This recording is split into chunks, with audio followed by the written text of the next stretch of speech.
মামি বললেন, এটা তোমার মামা চালাকি করেছে, যা তুমি বুঝতে পারোনি। তুমি মনে করতে তুমি তোমার স্ত্রীর সাথে আছো, কিন্তু আসলে আমি ছিলাম। তোমার মামা রাতের আধারে আমাকে তোমার রুমে পাঠাতো আর তোমার স্ত্রীকে অন্য ঘরে নিয়ে যেতেন। তিনি নিজেই সতর্ক থাকতেন যাতে তুমি সন্দেহ না করে। মিমি বললেন, আমি প্রথমে তোমার মামার অনুরোধে বাধ্য হয়ে এসেছিলাম, কিন্তু পরে তোমার প্রতি আকৃষ্ট হতে শুরু করলাম। তোমার কাছ থেকে যে সুখ পাচ্ছিলাম তা তোমার মামা কখনোই দিতে পারতে না। সেই কারণেই আমি নিজেও তোমার প্রতি দুর্বল হয়ে পড়েছিলাম। তোমার মামা যখন এসব চালিয়ে যেতে লাগলেন, আমি নিজে উপভোগ করতে শুরু করলাম। আজকের গল্পটি খুবই মজাদার হতে চলেছে। আমি শিওর বলতে পারি গল্পটি শেষ পর্যন্ত শুনলে তোমাদের দাঁড়িয়ে যাবে। তাই তোমাদের দুটি পায়ে ধরি বলি, ভিডিওটা শুরু থেকে শেষ পর্যন্ত দেখো, তাহলে খুব মজা পাবে। আমি জহির, বয়স 22 বছর। আগে গ্রামে থাকতাম। আমি আমার মামার বাড়িতে কাজ করতাম। মামি দেখতে অনেক সুন্দরী যে কেউ তাকে দেখলে তার প্রেমে পড়তে চাইবে। আমার মামি আমার থেকে বয়সে বড় ছিলেন এবং আমাদের মধ্যে বেশি কথা হতো না। তিনি তার কাজে খুব ব্যস্ত থাকতেন এবং মামার সাথেও কম কথা বলতেন। এক রাতে মামি আমাকে তার রুমে ডাকলেন আর বললেন, জহির, আজ আমার শরীর ভালো লাগছে না, তুমি আমার পাশে শুয়ে থাকো। আমি তার রুমে শুয়ে পড়লাম। মামি লাইট বন্ধ করে দিলেন। এরপর আমি তাকে আমার মতো করে পেয়েছিলাম। কখনো ভাবিনি আমি তাকে এত কাছে পাব। তখন আমি চাকরির খোঁজে ছিলাম, কিন্তু কোথাও চাকরি পাচ্ছিলাম না। একদিন আমার বন্ধু জয়নাল বলল, আমার মামা শহরে থাকেন এবং আমি তোমাকে সেখানে চাকরি দিতে পারবো। আমি বেশি শিক্ষিত ছিলাম না। জানি ভালো চাকরি আমার দ্বারা হবে না, কারণ আমি পঞ্চম শ্রেণী পর্যন্ত পড়াশোনা করেছি, তাই অল্প শিক্ষার কারণে ভালো চাকরি পাওয়া কঠিন ছিল। গ্রামের এখানে ওখানে ছোটখাটো কাজ করে কিছু টাকা উপার্জন করতাম, যা খুবই কষ্ট করছিল। তখন মনে হলো শহরে গিয়ে কিছু কাজ খুঁজে দেখা উচিত। একদিন আমার বন্ধুর দেয়া একটি ঠিকানায় গেলাম যা তার মামার বাড়ির ছিল। সেই বাড়িতে গিয়ে দেখি আমার বস, যিনি আমার বন্ধুর মামা, এবং আমিও তাকে মামা বলে ডাকতাম। মামা আমাকে একটি কাগজ দিলেন এবং বললেন, এই ঠিকানায় চলে যাও। আমি যখন সেই ঠিকানায় গেলাম দেখি সেটা এক ডাক্তারের ঠিকানা। মামা বললেন, তিনি আমার বন্ধু, তিনি তোমার কিছু পরীক্ষা করবেন। যদি পরীক্ষাগুলো ভালো হয় তাহলে তোমাকে চাকরি দেব। মামা কথা শুনে আমি কিছুটা ঘাবড়ে গেলাম, কিন্তু ভাবলাম চেষ্টা করে দেখি। ডাক্তারের কাছে গিয়ে তিনি আমার কিছু পরীক্ষা করলেন এবং কিছুক্ষণ পর রিপোর্ট দিলেন। আমি বাসায় ফিরে মামা আমাকে রিপোর্ট দেখালাম। মামা হাসতে হাসতে বললেন, তুমি দেখতে বেশ সুন্দর, তোমার চেহারাও ঠিক আছে, তোমার কাজ নিশ্চিত হয়েছে। এত সহজে কাজ পেয়ে আমি অবাক হয়ে গেলাম এবং ভাবতে থাকলাম, কিভাবে এত সহজেই সুযোগ পেলাম। প্রতিবেদনটি ইংরেজিতে লেখা ছিল এবং পঞ্চম শ্রেণী পাস একজন ব্যক্তির পক্ষে এটি বোঝা সহজ ছিল না। যখন বাড়িতে এসে আমার স্ত্রীকে দেখালাম, আমার স্ত্রী বলল, তুমি অযথা চিন্তা করছো। এই ধনী লোকেরা আমাদের মতো গরিবদের পরীক্ষা করিয়ে নিশ্চিত হতে চায় যে আমরা কোনো বড় রোগে আক্রান্ত আছি কিনা। তারা মনে করে চাকরদের মাধ্যমে রোগ ছড়াতে পারে।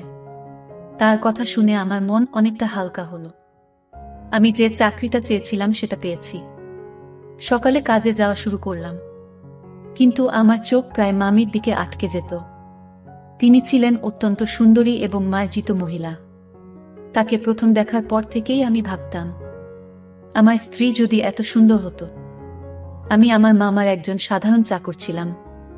তার অর্থের কোনো অভাব ছিল না। তিনি আমাকে প্রতিদিন বাজারে নিয়ে যেতেন, কারণ তার কোনো সন্তান ছিল না। আমার মামা ও মামির মধ্যে কোনো ঝগড়া ছিল না। তারা খুব ভালোবাসার দিন কাটাতেন।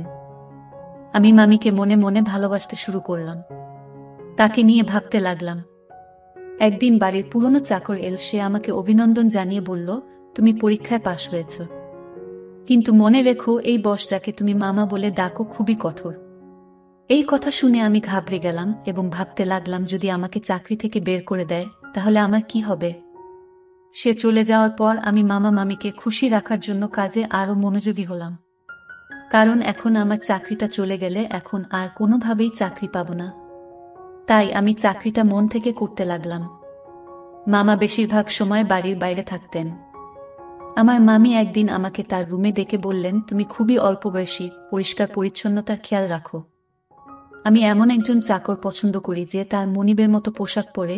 এই বলে মামি আমার হাতে কিছু টাকা দিলেন আর বললেন, এই টাকা থেকে বেতন ছাড়া নিজের জন্য খরচ করো।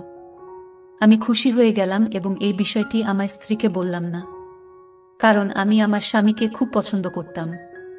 আমি স্বপ্ন দেখতে শুরু করলাম যে মামির অভিব্যক্তি দেখে মনে হতো তিনি খুশি নন। তার কোনো সন্তান ছিল না, তাই মনে হতো মামা তাকে খুশি করতে পারছেন না। আমি মামিকে খুশি করতে চেয়েছিলাম। মামির দেওয়া টাকা নিয়ে পরের দিনই একটা মার্কেটে গিয়ে কিছু নতুন জামা কাপড় কিনলাম। আমাকে দেখে মামি বললেন, আজ তোকে খুব সুন্দর লাগছে, সবসময় এমনই থেকো। আমি লজ্জা পেয়ে চোখ নামিয়ে নিলাম। আসলে আমার বিয়ে হয়েছে মাত্র 3 বছর, কিন্তু আমার স্ত্রী মামির মতো সুন্দরী ছিল না। বিয়ের 2 বছর পরে আমাদের সন্তান নিউমোনিয়া হয় এবং সে পৃথিবী থেকে চলে যান। এরপর আমার স্ত্রী সারাক্ষণ দুঃখে কান্নাকাটি করত। কিন্তু আমি একজন পুরুষ এবং আমারও কিছু প্রয়োজন ছিল। আমি চাইতাম আমাদের আরেকটা সন্তান হোক, কিন্তু আমার স্ত্রী সন্তানের নাম শুনলেই বিরক্ত হয়ে যেতেন। তিনি সবসময় আমার থেকে দূরে থাকতেন। আমার মামিকে দেখে আমার মনোভাব বদলাতে শুরু করেছিল। মামা মামি বিয়ে হয়েছে, 11 বছর হয়ে গেছে, কিন্তু তাদের কোনো সন্তান নেই। মামা সবসময় তার ব্যবসায় ব্যস্ত থাকতেন আর মামি ফ্যাশন ও পার্টি নিয়ে ব্যস্ত থাকতেন। আমার মামিকে দেখে মনে হতো তিনি আমাকে পছন্দ করতে শুরু করেছেন। আমি প্রায় সিনেমা এবং নাটকে প্রেমের কাহিনী দেখতাম এবং কল্পনা করতাম। মামি আমার কাছে এসে বলবেন, আমি তোমার প্রেমে পড়েছি। এক রাতে যখন আমি ঘুমাচ্ছিলাম মনে হলো আমার পাশে কেউ আছে। মামি ছিলেন খুবই সুন্দরী এবং তার দেহ আকর্ষণীয় ছিল। আমার স্ত্রী আমাদের সন্তান হারানোর দুঃখে নিজের শরীরকে অবহেলা করেছিল। কোনো যত্ন নিত না, তাই শুকিয়ে কাঠ হয়ে গেছে। আমার মতো একজন গরিব মানুষ যখন ভাবতাম মামি কি করে চাকরের মতো জীবন কাটাব, তখন মামিকে আমার স্ত্রী ভেবে সারা রাত উপভোগ করতাম। মামি আমার দিকে তাকিয়ে মৃদু হাসতেন। আমি আমার মামির সান্নিধ্য উপভোগ করতে শুরু করলাম। কাজ করার সময় মামি আমাকে ডেকে যে কোনো কাজ দিতেন, আর আমি তা সঠিকভাবে করে দিতাম যেন কোনো অভিযোগের সুযোগ না থাকে।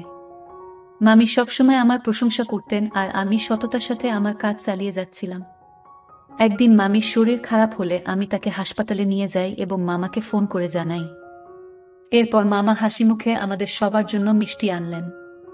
এটা দেখে আমি খুব খুশি হয়েছিলাম, কিন্তু সেদিন থেকে মামির আচরণ বদলে গেল। তিনি আমার দিকে অদ্ভুতভাবে তাকাতে লাগলেন এবং বাইরে যাওয়া কমিয়ে দিলেন। ফলে এখন শুধুমাত্র মামির সঙ্গে আমার দেখা হয় কম। কিছুদিন ধরে আমার মন মেজাজ খারাপ ছিল, কারণ আমি মামির সান্নিধ্যে অভ্যস্ত হয়ে পড়েছিলাম। আমার মনে হয়েছিল আমি হয়তো মামির প্রতি আসক্ত হয়ে পড়েছি।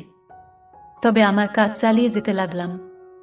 সময় চলে গেল এবং অবশেষে সেই দিন এলো যখন মামি একটি সন্তানের জন্ম দিতে চলেছিলেন। কিন্তু মামা আর আগের মতো খুশি ছিলেন না। তিনি সবসময় চিন্তিত থাকতেন। আমি ভাবতে লাগলাম মামা কেন খুশি ছিলেন না। আমি যখন বাবা হলাম তখন আনন্দে উঠেছিলাম, কিন্তু আমার মামাকে খুব চিন্তিত দেখাচ্ছিল, যেন কোনো বড় বিপর্যয় আসন্ন। এক রাতে মামা আমাকে তার ঘরে ডেকে বললেন, এই ব্যাগটা নাও। যদি আজ রাতে আমার স্ত্রী সন্তান জন্ম দেয় তবে এই ব্যাগ ব্যবহার করো এবং সন্তানটিকে গোপনে সরিয়ে ফেলো। আমি কখনো আমার কোনো নির্দেশ নিয়ে প্রশ্ন করিনি, তাই সেদিনও কিছু বললাম না। কিন্তু আমার মন খুব অস্থির ছিল। বারবার ভাবছিলাম কেন মামা তার সন্তানের জীবন নিতে চাইছেন। রাত গভীর হলে মামি ঘুমিয়ে পড়লেন, তাই আমি গোপনে তার রুমে গেলাম। মামি তখন চোখ বন্ধ করেছিলেন। আমি মনোযোগ দিয়ে তার দিকে তাকালাম। মামির মুখের সেই চিরচেনা সৌন্দর্য দেখে আমি মুগ্ধ হলাম, কিন্তু আমার অবস্থান মনে করে মামার কথা মেনে নিলাম। মামা নির্দেশ অনুযায়ী কাজ করার জন্য তিনি আমাকে টাকা দিতেন। আমি গোপনে মামার দেয়া ব্যাগটি তুললাম আর বাচ্চাটিকে ব্যাগে ঢোকাতে শুরু করলাম। তখন মামি হঠাৎ আমার দিকে তাকিয়ে হাসলেন। আমি শিশুটিকে লুকিয়ে রাখছিলাম এবং মামি আমাকে দেখে বললেন, তুমি কি সত্যিই শিশুটিকে হত্যা করতে চাও? মামি আমাকে জিজ্ঞাসা করলেন, তুমি কি তোমার মামার নির্দেশে এসব করছো? আমি চমকে উঠলাম এবং বললাম, আপনি এটা কি বলছেন? মামি বললেন, তোমার মামা এই শিশুটিকে মেরে ফেলতে চায়, কারণ সে ভয় পায় যে এই শিশুটি তার নয়। তার কথা শুনে আমি স্তব্ধ হয়ে গেলাম। আমি অবাক হয়ে ভাবতে লাগলাম, এত কিছুর পরও এটা কিভাবে সম্ভব? মামি বললেন, তোমার মামা সন্দেহ করছে যে এই শিশুটি তার নয়, তুমি এর বাবা, তাই সে এই কাজটি করতে বলেছে। সেই শিশুটির বাবা তুমি?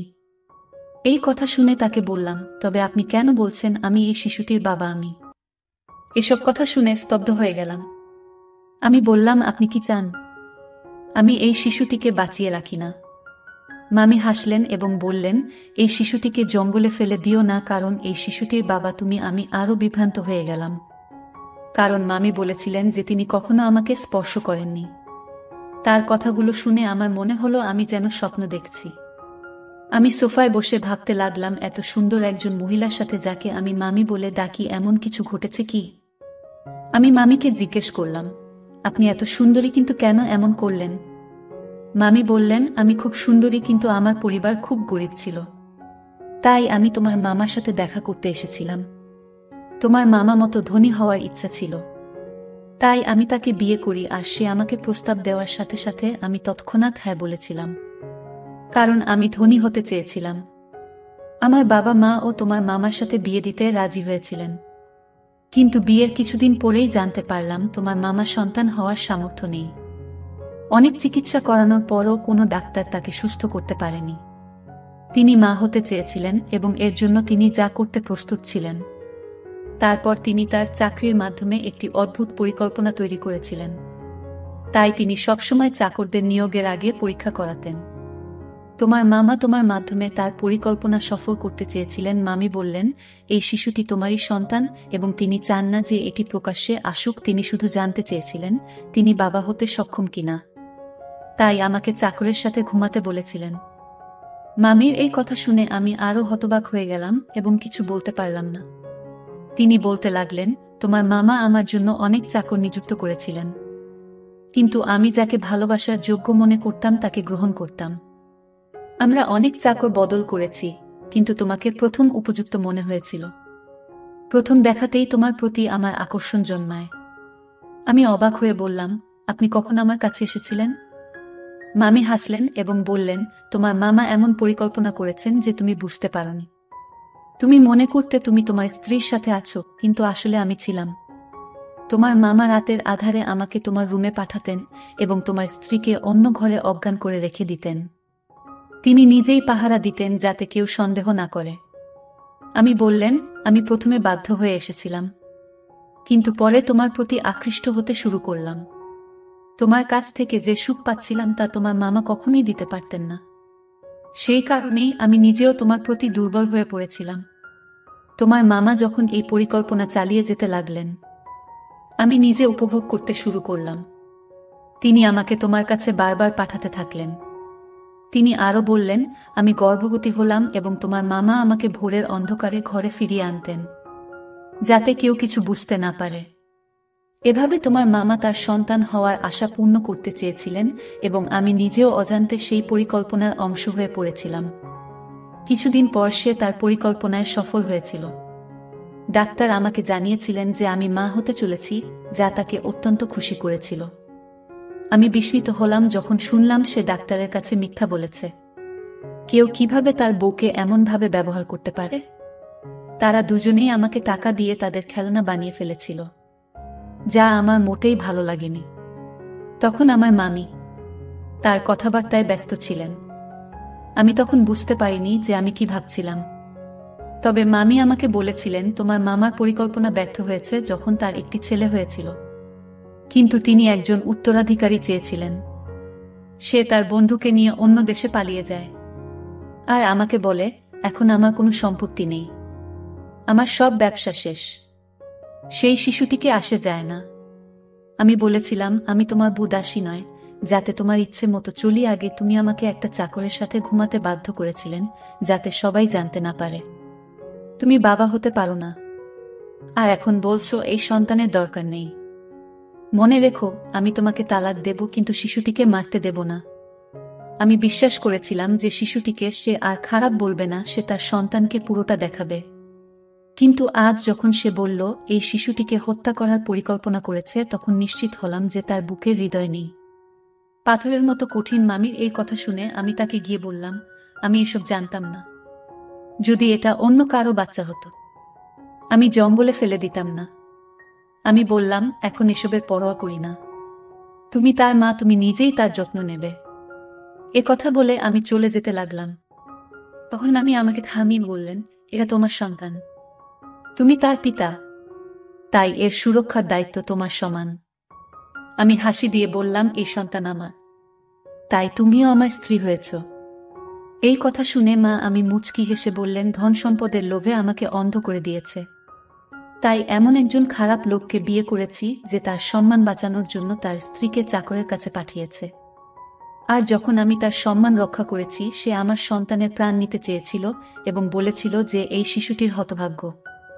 যখন ব্যবসা ব্যর্থ হয় এবং সমস্ত টাকা হারিয়ে যায়, তখন সে আমাদের সন্তানের প্রতি অখুশি হতে শুরু করে এবং শিশুটিকে জঙ্গলে ফেলে দেওয়ার সিদ্ধান্ত নেয়।